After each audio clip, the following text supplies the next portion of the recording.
I'm going to ask you a very personal question. Have you ever been cheated on? If you have ever been cheated on, you are actually not alone. Statistically speaking, there has been over 50% of people reporting that they have actually been cheated on before. And this is what's kind of confusing about the stats when it comes to infidelity, betrayal, cheating, whatever you want to call it, because at the end of the day, who the fuck is going to admit to actually cheating, right? I mean, let's be real. I've had past exes tell me about them cheating on past partners and things like that before. So I actually got answers out of people. Anytime that I ever told friends, oh, he had told me that he had cheated on this person, whatever. And they're like, he told you? He actually admitted to it? I was like, yeah, is that is that not normal? Apparently it's not. Apparently a lot of people don't admit that they've cheated.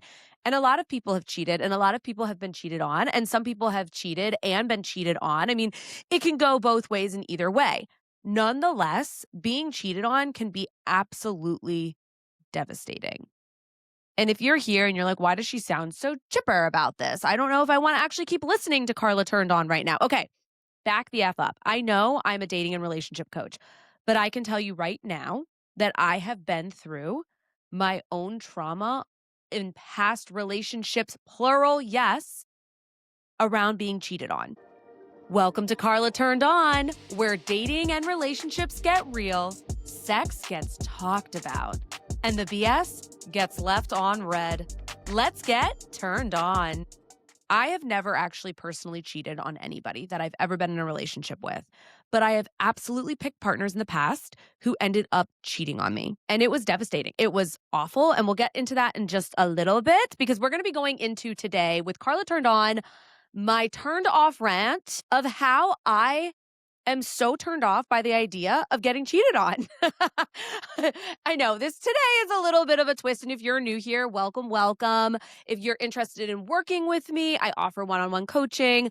I also offer different guides like No Filter, the sex guide every dater needs, Swipe Match Spark, the ultimate dating app guide. You can find that all in the show notes. I'm going to tell you a little bit more about my story around infidelity and how that really shaped me and different times that I'd been cheated on to the last partner that cheated on me.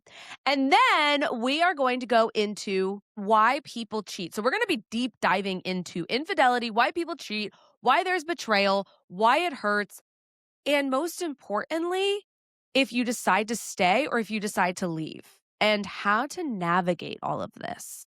Because let's be honest, it can feel so isolating, so alone, and you sometimes don't want to share it with anyone because there's so much shame because of what somebody else is doing to you. Yes, I have to make that very clear here. If somebody cheats, it is a choice that they are making to do to you. You did not get to agree in the relationship to have this happen to you, no matter what they try to say or blame. And then we're going to talk about it, talking about coming and orgasms and diving into sex after infidelity. And that can be with the person that cheated, or what does intimacy and sex look like if you end things and decide to have sex again. But first, let's get turned the F off. So what is my biggest turnoff? Getting cheated on, of course. I will tell you this right now. I know I might seem very chill and upbeat about it and whatever. I can tell you right now that it's never been upbeat when it happened. Okay. It never was. I can officially say that I was cheated on 3 different times in past relationships. There's been different levels and degrees of what this looks like. And I talk a lot about this in my book, Contagious Love, Break Free from Codependency for Damn Good. At least the first one and the second one. By the time that the third one happened, I actually the book was done. So at that point, like I didn't have anything to share in that. However, I will say this though, is that I used to be very codependent and I'm not blaming myself here at all. I take zero responsibility in the actions of somebody else betraying in the relationship. But I can tell you right now that I used to be codependent and I used to feel like I needed to prove my worth. And so I would pick people who were emotionally unavailable. Okay. And I thought that it was my job to kind of fix them because then all of a sudden it would deem that I was worthy and I had purpose in a relationship and that I was enough and I was lovable. That's not healthy thinking. But I will tell you right now, when I was doing research for the book, up to 90% of us are codependent. And this goes from a whole varying degree. But essentially, codependency is losing a part of yourself or whole self in a relationship with someone else. And this can look like being in relationships with people who have mental health that they're not taking care of. This can look like being in relationships with people who are addicts of all sorts, porn addiction, sex addiction, alcohol, drugs. The list can go on and on, gambling, right? Okay, all of that. If you kind of look at this here, a lot of people struggle with addiction, a lot of people struggle with mental health, and not everybody's taking care of it. And so when you're in a relationship with somebody like that, you might feel a little pull of, oh, I need to fix them. I can't focus on myself right now. And then you start to self abandon a little bit. I tell you all this because I think it's important to kind of set the scene of where I was coming from and the types of people I picked. Now, I'm not saying that you pick a partner, if you're codependent and you pick a partner, they're going to cheat on you. Fuck no. I'm not saying that part at all. And I don't actually believe in that. However, I will say this is that I had a boyfriend in college and at the time, I mean, I was attracted to him, right? Like, it's not like I picked these partners out of just the codependency. But what was keeping the relationship together where it should have maybe come apart a little bit is kind of this idea of I'm afraid of being alone. It wasn't the right relationship. I can tell you that right now. But we kind of stayed together. I overstayed my visit. And in that relationship, he did end up cheating. And I had moved out to LA. He had stayed. I had graduated a semester early in college and I had a job in LA. And this is when I worked in television. And so I moved out to LA and I found out that I suspected he was cheating on me with somebody on his swim team. And I was like, oh my gosh, this is too much. I addressed it with him. He said, no, you have nothing to be worried about. But you fucking know when you're being cheated on. It's like a gut feeling. And if anybody here's like, no, I didn't know, zero shame. These are my experiences where I always get this like inkling. Like, it's like my gut is just roaring. And I was like, okay, well, I trust him. Okay. And then of course it turned out he broke up with me. My birthday falls right after Valentine's Day. And he broke up with me right after Valentine's Day and right before my birthday. I was like, fuck. And that was really hard. But actually, what that relationship and the ending of that relationship did for me is it stuck me in therapy. And that's where I started my codependency journey. That's where I started to really look at here of like, oh, this is what's going on. This is how I'm attaching to people. I'm picking emotionally unavailable people. And as I was in therapy and whatnot, I had kind of met this guy and in LA and it didn't feel right. My gut was off, but I had ended things and I was like, you know what? No. But then, of course, he would text me throughout months, like, oh, hey, how's it going? Oh, this and that, and I was vulnerable. I had just been dating this guy and he had really serious mental health issues at the time that he wasn't addressing. And I actually ended that relationship because I was like, this is part of me putting my needs first and I care about him, but I can't be in a relationship with somebody who can't focus on themselves in order to give to me. And so I ended that relationship. And from there, the guy reached out. It was like crazy timing. That guy reached out again and I was vulnerable. And so from there, we started dating again. And we dated for a little over a year. And I had this inkling that he was cheating. And of course, it turns out he was cheating. And I confirmed it with a friend. And she was like, I know he's been cheating. And so people knew. People knew he had been cheating on me and didn't tell me. And that was really hard. I wasn't mad at those people because I think at that time, like, it's not their business. I did find out, though, a friend called him and was like, dude, I know what you're doing. Knock the shit off or I'm telling Carla. And we were all mutual friends. So it was difficult. And they were originally his friends. And then after that breakup, they ended up being my friends. But I will say this, that relationship was abusive and that person was extremely emotionally unavailable.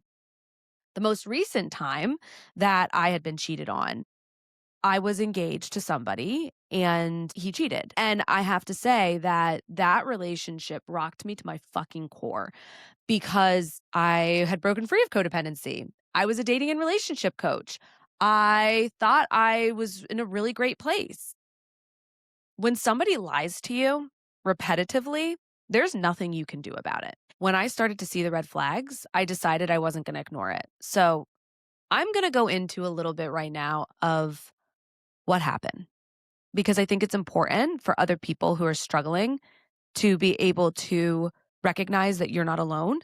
And even somebody like myself can get caught up into, and when I say myself, I mean like a professional in this space, can get caught up into being in a relationship with somebody who is betraying them. Okay, back up. In the relationship, I will say this right now. The majority of the relationship, there were things I was concerned about at different times. It wasn't like a constant. And we would go to couples therapy and we would address it and we would talk about it.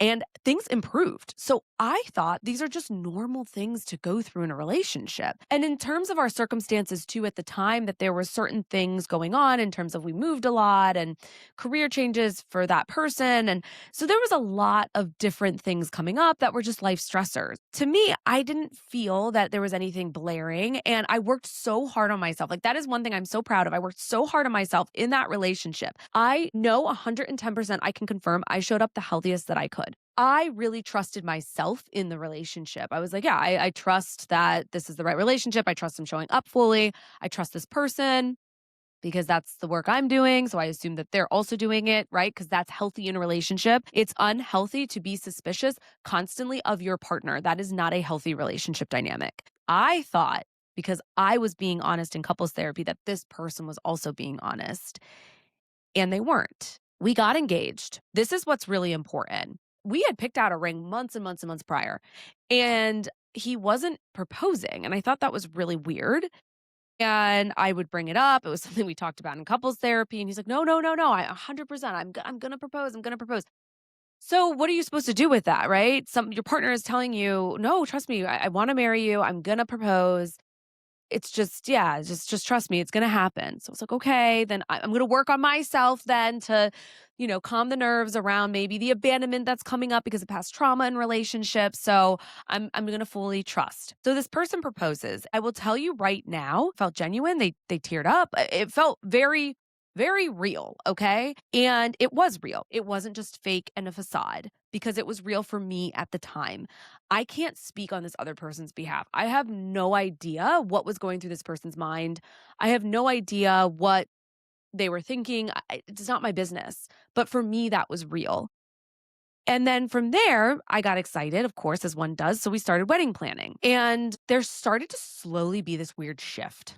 So we went and looked at a venue and we were excited about it and we picked it out and we even got the contract.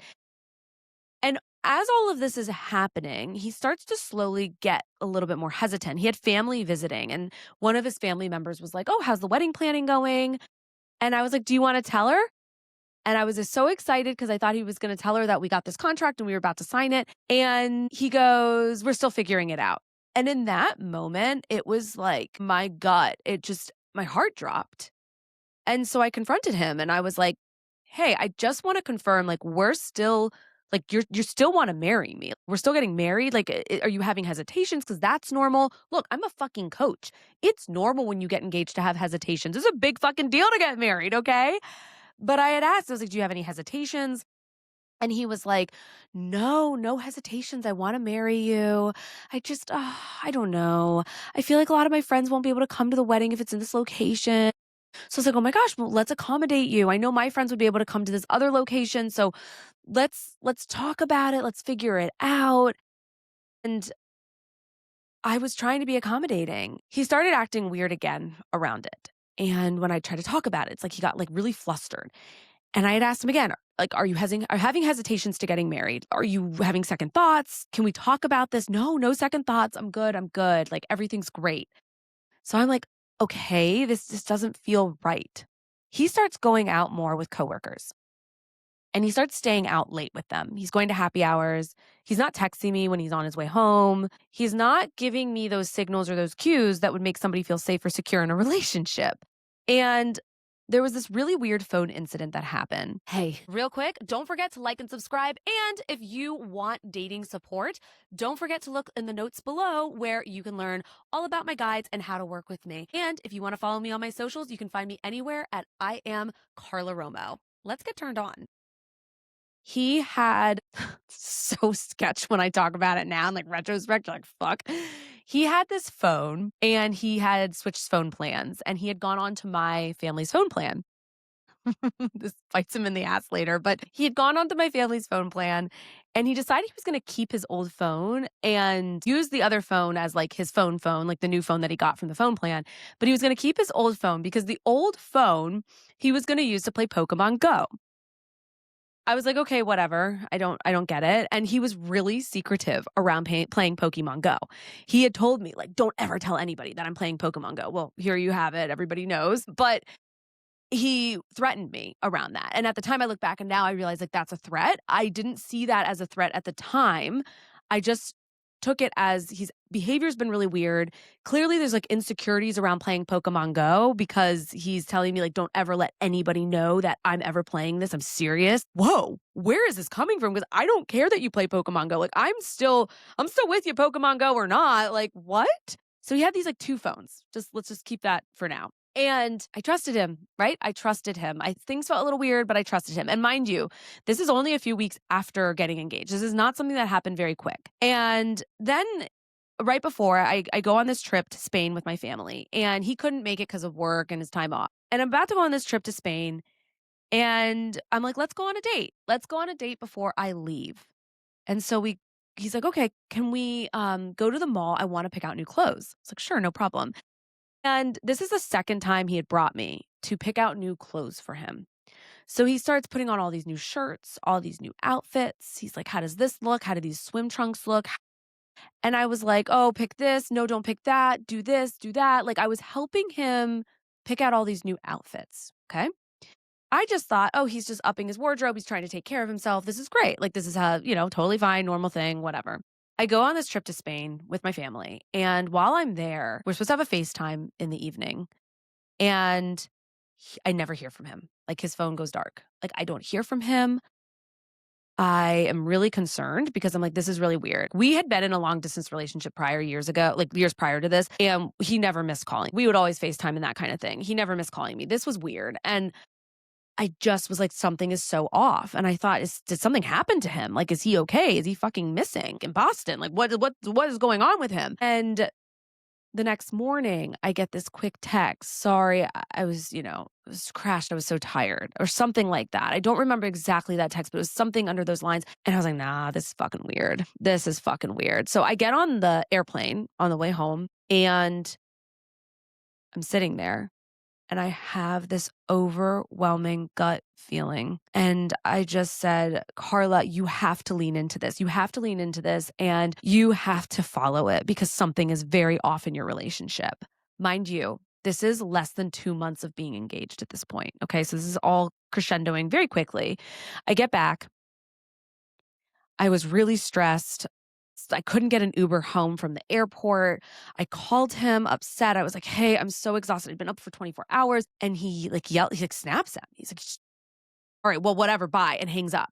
I'm like, oh, something's not right. I get home and I say to him, I'm like, hey, how are you? I haven't seen you in a while. He's like, oh, I guess I'll give you a kiss.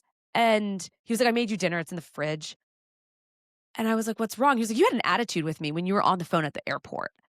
And I was like, what? No, I didn't have an attitude with you. I was upset and distressed. I'd been up for 24 hours. I was panicking. I couldn't get a fucking Uber home. And he was like, whatever, I'm going to bed. Good night. And I just broke down. I started crying in the hallway. He could hear me. He just sat there, didn't care. He didn't care. And I felt so empty. And I was just like, this is so weird. What is going on? What is happening? What is happening? It was like this just like freak out feeling. So we wake up and he starts acting weird shit. He's getting weird text messages at weird times. That week, he ended up disappearing for hours, like not 4 hours, like FOUR, but FOR, 4 hours. And I couldn't get a hold of him. He wouldn't answer my calls. I finally called him and mind you, he was supposed to be working from home that day. Okay. And just disappears, like gets up, leaves without his laptop or anything. And I call him and he's like at a restaurant and he's like, hey, I'm eating. And he seemed like in a good mood. And I was like, oh, okay. Are you coming home? He's like, I'll be home in a little bit. Just need some time to think. I was like, okay, all right, no problem. He was literally like repulsed by me. He would look at me disgustingly. It was so strange and so bizarre. He put me down for wearing a nightshirt. There was this nightshirt. It's actually kind of funny. It's like 50 Shades of Hay. And I fucking loved it. It's like an oversized like nightshirt. Fucking comfortable. Loved it. It was my OG, like comfy, like get into like your PJs and like chill on the couch and watch TV. And he told me to never wear it again or else.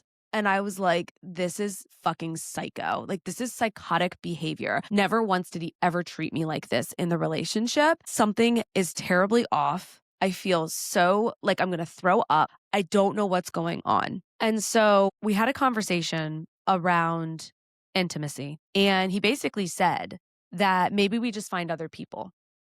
And I was like, this makes no sense. And I said, are you going to cheat on me? I just flat out said it. I said, are you going to cheat on me? And I said again, are you having hesitations? Do you really want to go through with getting married? Once again, he confirmed he did. But I, at this point, was really questioning things for myself. So it's not like I was like, oh, he kept saying yes. Great, great, great. No, at this point, I was like, the fuck? But it was very confusing for me because imagine trusting somebody. Imagine being engaged to somebody and then thinking that you're going to spend your whole life with them and making this conscious choice. And then they're acting so terrible toward you and putting you down and looking at you like you're disgusting. And I called him out on it. I said, you look at me like I'm disgusting. And then he was like, oh, I'm sorry. I'm sorry. And it was just all this weird shit. And there was like some other things too that were flaggy in it. But it was this moment where I just thought, no, this is bad. Like, this is really bad. And so it was the weekend. It was Labor Day weekend. And he had told me that he was just having a really hard time and he was just really down and feeling really stressed about life. So I thought, you know what? Why don't I plan a little surprise getaway trip for us? Because he's having a really hard time. I've never seen him like this. Clearly something's wrong. Like, I'm not going to make it about myself. Maybe I just surprise him with a nice little trip. So I told him we're going to go away and on this night and we're going to, have some time to ourselves and connect and just have some time to relax together. And so we woke up and we were going to go away the next day. And that day that we woke up, we were going to go to a friend's barbecue. And to get to the friends, we had to take the metro. And the problem with the metro that day is that it was actually like backed up. There was something wrong with it and it was going to take so long to get there. And there were certain things that weren't working. And I said, look, it's your friend's barbecue. You decide whether we want to go or not, but it would be nice to spend time together regardless. So I had a Spanish lesson and that morning, a virtual Spanish lesson. When I was sitting there, he walked by and I could see him and he did this really weird, bizarre wave goodbye. It almost looked like he was flinching, like his shoulders went up and he just was like, it was weird. I get off the Spanish lesson and I look at my phone, as one fucking does, and I see a text message from him. And he says that he was going to play Pokemon Go at the park.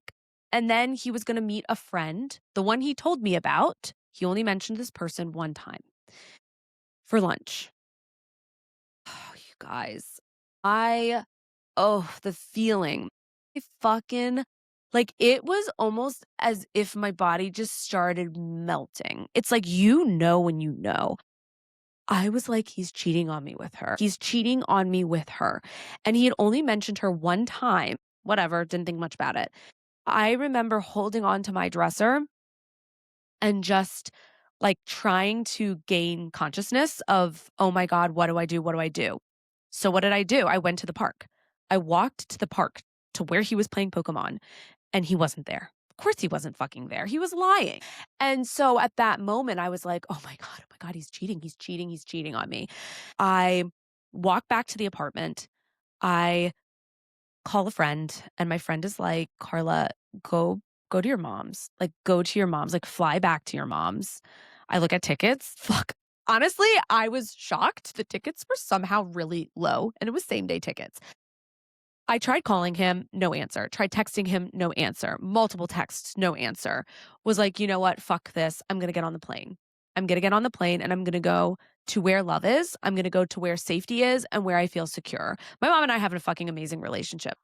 I text my family chat with my sisters. I have 2 sisters and my mom. It's the 4 of us. And it's always been that way. We're a fucking tight ass knit. And if you have sisters, holy fucking shit. People always like watch out for brothers. I don't know because I never had brothers in life. But I can tell you right now, sisters don't fuck around. Sisters will have your fucking back no matter what. You do not want to be on a sister's bad side. Okay. So mind you, by the way, the family loved him. Everybody loved him in my family. Everybody thought he was great. Okay. So just putting that out there. My sisters happen to all be together in England and I end up FaceTiming and I was like telling them what was going on. And my sister goes, she is so fucking quick. She's sharp as fuck. And she goes, Carla, he's on our phone plan. Look at the T-Mobile phone plan and see who he's been texting. And all of a sudden, I was like, holy shit. So she gave me the password. They weren't going to do the work for me, right? They were going to talk me through it, but they were like, this is for you to do. Like, this isn't our thing. If you want to see the answers, if you want to look into this, this is you. I land at the airport back to my mom's and I'm standing. I remember this perfect. It was like door 3. And I was standing right outside waiting for mom to come pick me up. My sister sends me the password to her T-Mobile account. Shout out to T-Mobile. They are not endorsing this episode. And I log in and I look at the phone bill and holy fucking shit. Starting 2 weeks after the proposal, this person's number was everywhere. It was text after text after text. The text that I was sending that he wasn't replying to or wasn't getting back to me, he was getting back to that person. And I was like, holy fucking shit. I was like, okay, all right, this is what I'm, fuck. Like, okay. And so my good friend works in IT, ran the phone number, pulled up this person's info, all of it. And I was able to confirm who it was. And in that moment, I knew the relationship was done. The relationship was absolutely over. There was no more trust. There was serious betrayal. And if he could treat me this poorly now, what could happen when we get married and have kids? That terrified me. That idea of it wouldn't just be about me. What would that look like to be in a family together? And I'm going to be honest with you, there are some other things that happened, but for my own personal boundaries of what I feel comfortable sharing and putting out there in the world, I'm going to keep those things to myself. However, I will say that this really fucking shook me. This was a dark time, but I would also describe it as it felt like nothing was in front of me. I remember staying at my mom's and being like, oh my God, there's nothing in front of me. There's nothing in front of me. Now, of course, I don't need to get into all the details of this, but when I did confront him about it, he lied. I mean, he fucking lied. And he mocked me and actually made my profile a Donald Duck with a magnifying glass, telling me that I was being basically an investigator and made it my profile picture in his phone and then screenshot it and sent it to me. That was nuts. There was also a lot around the financial piece of dividing up our things and our stuff that I'm not going to get into. That was extremely mentally exhausting, mentally stressful, and it felt very manipulative. I'm going to tell you right now, when you're being cheated on or there's betrayal, there is absolutely nothing you can do to prevent somebody from doing it. As my therapist said at the time, which I fucking think I got into therapy ASAP. I literally moved back in with my mom temporarily for a little bit and started going to therapy immediately. Oh, I had such a good therapist. I still do, still the same one, but it was really what I needed at the time. And she said to me, you have zero responsibility for him cheating. He broke the relationship contract. If there was something so egregious in the relationship, that was on him to say, this is 10 out of 10. If we don't fix this, I'm leaving the relationship. But he never did that. He never did that. There was never a time that he came and said, fix this, otherwise I'm out. Like, we gotta talk about it. And I'm telling you, we went to couples therapy multiple times throughout the relationship. There is nothing that you can do to stop somebody from cheating on you. Nothing. Absolutely nothing. A lot of people always label cheaters as narcissists or abusers or whatever. I don't believe that everybody who cheats is a narcissist or an abuser. I think that sometimes people cheat for tons of different reasons. I do think that there are people who cheat and actually feel remorseful, who feel guilty and want to make a change in the relationship. So we're going to get into whether you stay or you leave after being cheated. This is a funny episode because I just told a lot about my story and now we're just segueing right in, but it all just kind of flows. So we're just going to keep that flow going, if you know what I mean. But this is the truth about infidelity and cheating. If you are going to stay with somebody, you have to build back up that trust. And you know whose responsibility it is? The person that cheated. You are allowed to create conditions and boundaries for yourself to create safety, emotionally, physical safety, all of it. They have to be the ones to acknowledge and to want to change the behavior. If you are cheated on and there is no discussion around it, it's just, okay, let's just move on. I forgive you. Okay, fine. That is not repairing after infidelity. And that will end up causing more issues later on in a relationship. There's the other thing too. A lot of people get cheated on, feel a lot of shame that they want to stay. There's no shame in wanting to stay. That is normal. You have a relationship with this person. And there's a lot to be able to work through if the other person is receptive and willing, but they have to be motivated in their own way to wanting to do that. It can't just all fall onto you.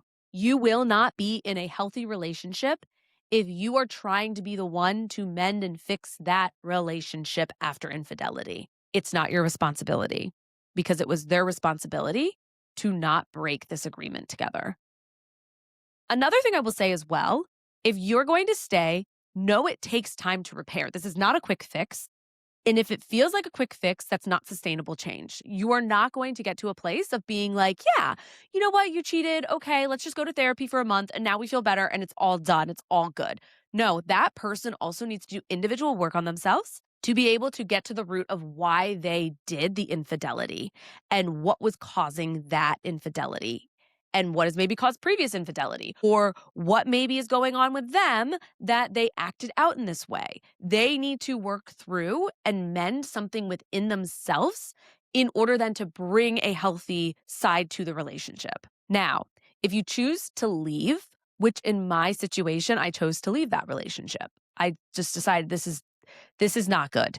And thank fucking God we weren't married. Oh my God. I'm like, universe is looking out for me. Thank God. And I can say this now and I can laugh about it. And my friends will make jokes about crazy shit that went down that I didn't even talk about on this, that they're like, oh my God, that was psycho. And I'm like, I know, it was crazy. But you know what? I survived. I fucking survived it. And you might not feel like you're going to survive it. Okay? But I'm going to tell you right now, you will survive it. You're going to get up. You're going to do it for you. If you're going to do it for anybody, it's going to fucking be for you because you are worthy of doing this for yourself. You are fucking worthy of picking you first. 110%. I'm going to say that right now. One of the things I did say to him after we were, well, not after actually, when we were FaceTiming and I was ending things, is I said to him, I love myself. I said, I love myself too much to marry somebody like you. I did. I flat out said that. And he ended up mocking me later on about self-love. Oh, self-love. You use all these jargon words, blah, blah, blah. You know what? Jargon words are not. It's how I feel on the inside. And how I feel on the inside is how I act externally. It took me a long time to get to a place of loving myself because for years, I never felt worthy enough. I didn't feel lovable. And in this situation, I was like, you know what? I pick myself. I pick myself over and over and over again, no matter how fucking scary it is, no matter how much I can't see what's in front of me. It almost just felt like all of a sudden anything that was in front of me got erased. And it did. This idea, the hopes, the dreams of being together and what could be just got erased. I'm going to tell you right now, though, that if you choose to leave, focus on healing. Focus on healing. You don't need another relationship right now. You really don't. Focus on taking time for yourself. Get a therapist, get a coach, work on healing within. It is traumatic to have betrayal and infidelity. That is not a normal thing to do on your own and process on your own. If you don't have the resources for therapy or coaching, talk to friends about it. You have to invest in you because what you need to do is learn to trust yourself. Learn to recognize that the betrayal is separate from who you are as a person or who you were in that relationship, and that the actions of that person fall solely on them. That is not a you. The other thing I'm going to tell you straight up is do not act out. Do not do anything fucking crazy. I have to say, I'm so proud of myself. I never did, but I also wasn't in the same city as my ex during all of this, which was probably a good thing. But so I didn't have to see him in face to face and be like, what the fuck? But I'm going to tell you right now, don't do anything crazy. Don't do anything irrational. Focus inward. And if all you can do is eat a meal that day, eat a meal. Make sure you're taking care of your basic needs. You're not going to probably be able to sleep very much. I couldn't fucking sleep. It took me so long to figure out how to get my sleep back. Every morning I'd wake up, I wouldn't feel well. Like it's a fucking grind, but I didn't give up on myself. And I'm going to tell you right now, you shouldn't give up on yourself either. You should not give up on yourself. You might be looking for answers. Why did this person cheat? What happened? That's normal. I looked for those answers too. I don't know why. I genuinely, I have no idea why this person cheated on me and why they acted out the way they did. What I can tell you is I actually had to find closure in the unknown. That's hard. Sometimes people get answers. I cheated because I have avoidant attachment style, or I cheated because this was the pattern growing up that my parents cheated on each other. And that's how I learned that when things get hard to pull away and betray. And I think that's the hardest piece here when you're grieving infidelity and you're trying to work through the infidelity, because I kept blaming myself in ways of, oh my God, how the fuck did I miss the red flags? How the fuck did, and my therapist like, but there weren't really red flags. You were going, like, there was different times I was going to therapy and talking about anything that I was concerned about. And I always say, and I put this in my book, Contagious Love, that if somebody is lying, it is because they are lying to themselves. They're not lying to just you. The biggest thing I'm going to tell you right now is stop trying to look for the answers. You're going to go fucking crazy. There was finally a point where I just had to say, I don't know why. I will never have the answer to why this person cheated. And I actually was fine with that. And if you would have told me in the beginning, like, would you be fine with it? Like, fuck no, I want to know why. What happened? What's going on? All this unknown. Oh my God, my life, was everything real? Was it not real? What I can tell you right now, for myself, what was real was my experience. What was real was my side of things. What was real was my emotion, my pain. That shit was real. What I brought to that relationship, the work that I put in over the years in that relationship, that shit was fucking real. That's all I know. And that's all we'll ever know. Because at the end of the day, you do not know really what's going on with someone because it's not personal. Cheating is not personal. Betrayal, affairs are not personal. Even if they feel like they are personal, they're not. Because somebody cheats because it's internal, it's not about the external. It's about something deeper going on with them that they cheat. It's not about you. And what I'm going to say right now, you can read all the books, you can go to all the therapy, but find community. Find people who are going to be there for you, support you, and be in your corner. And if you don't have that, because maybe you are coming out of an abusive relationship where they isolated you and they cheated and had tons of affairs, find that community. It's never too late to find community. I will tell you, my girlfriends, they know who the fuck they are, were there for me like no fucking other. And I have to say, at the end of the day, that saved me. My family being there for me saved me. Not everybody has close family. And sometimes because you're isolated after being cheated on, you don't have people to turn to. You don't have people you can trust. And that can feel scary. But start with something within yourself. What do you want to do? Is there a hobby? Is there something to get out and be around people? Start there and build up, because you are so much more than this betrayal. You're so much more than the affairs. You're so much more than the cheating that happened to you. It doesn't define you, because that is what somebody else did to define their actions and what happened in that relationship or the relationship that you're in. What you get to define is how you want to write the story, how you want to show up after betrayal. Okay, I know that was really intense. So we're going to get into the taco about it, talking about coming and orgasms. And I know it's a very long episode, so if you're with us still, I love you. Thank you so much for still hanging out with us. I appreciate it. But we're going to be diving into sex after infidelity. Whether you decide to stay or whether you decide to leave, what does that look like? So I'm going to be breaking down 3 different things to kind of look out for, regardless of where you're at.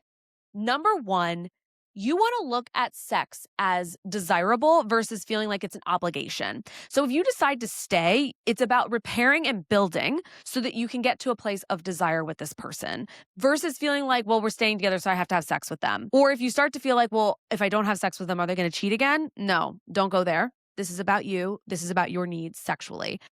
If you are like, I just want to feel, I'm leaving the relationship and I just want to feel desired because I haven't felt desired and I just want to go sleep with somebody, fine, that's okay. You're allowed to have your sexual experience however you want it to be. But I will say this, that if you feel this need of, I need to validate myself after being cheated on and I don't feel worthy, so I just need to go have sex with whoever, this is men or women, and you're like, I don't care who it is, I'm just going to have sex because I need this right now in my life, pause. Take a pause. You want to come to a place of you feel excited about sex and desirable, and you want to have this feeling and you want to have this connection to somebody. Think about it in that way. I understand both can exist. You might be like, no, fuck this. I haven't felt desired. I just need it. I need that hit. Okay, I understand that. But make sure you're communicating it with that person that you're having sex with. So you're not leading them down a path of them thinking, oh, this is going to be something real and we're going to connect and have these feelings and we're going to grow something. And you're like, no, I just kind of want a rebound. I will say this though, you will get your sexual desires back. You have to process it and you have to go through it. And your body might be protecting itself right now because it's like, oh my God, I don't think I could ever have sex again. Don't worry. You will get there. The desire will come back. Number 2, communication. This is going to be really big of if you stay communicating what those sexual needs are to your partner. 100%. You are going to need to communicate what you feel safe doing, not doing. Because ultimately, you need to make sure that you are respecting your needs and putting your needs first. And like I said, it is on your partner to be the one to be repairing. And if you are deciding to leave and you're like, oh my gosh, sex feels very intense or intimidating, communicate your boundaries. When you start dating again, or maybe you decide, I want to make out with somebody and I don't know, maybe we touch each other sexually, but I don't really want to have sex. Communicate that. Let the person know. You don't need a trauma dump. You don't need to tell them everything about what happened to you and, oh, I was cheated on, blah, blah. But what you can do is you can let this person know, hey, just a heads up, like I like to take things slower, or hey, I'm not going to have sex tonight. That's totally normal and healthy. And number 3, get back to feeling safe again. Your sexual safety is number 1 priority. This can look like regular STD testing, whether you are single or you decide to stay with your partner. This can also look like putting boundaries in place around using condoms. Yes, you can be in a relationship with somebody who cheated and decide if you hadn't worn condoms before that you're going to wear condoms until you feel comfortable again. This is your health. This is your safety. And if you decide that you're not staying, and I actually would say this doesn't matter for anybody, go to the doctor and get tested for everything. Don't just do like an at-home kit. Go to the doctor, talk to them about the infidelity, what had happened, and make sure you're getting tested and keeping yourself safe sexually. That is going to be so important here. And it will give you a sense of freedom too. Okay, good. Phew. I tested negative for STIs. Or if you do test positive for something, don't beat yourself up. Again, this is something that happened to you. You didn't cause this. It's not your fault. So it's really important to recognize that if you do end up testing positive, it's okay. Take the stigma away.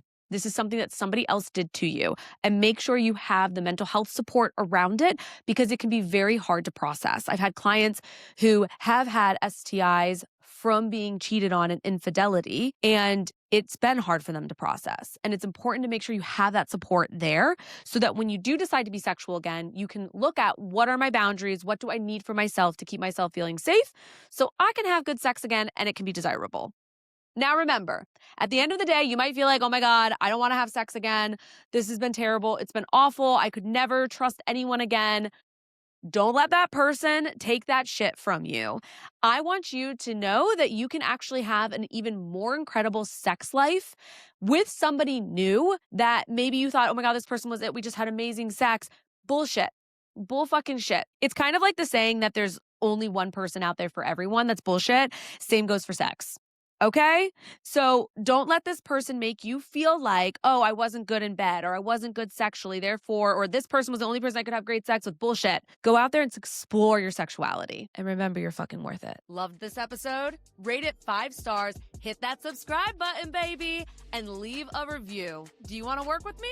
Grab my dating courses, apply for my coaching at carlaromo.com or find it all in the show notes, and give me a little follow at I am Carla Romo on Instagram, YouTube, and TikTok. Catch you next time and stay tuned. Carla Turned On is for educational and entertainment purposes only. This is not a substitute for therapy. For professional support, please reach out to a licensed mental health provider.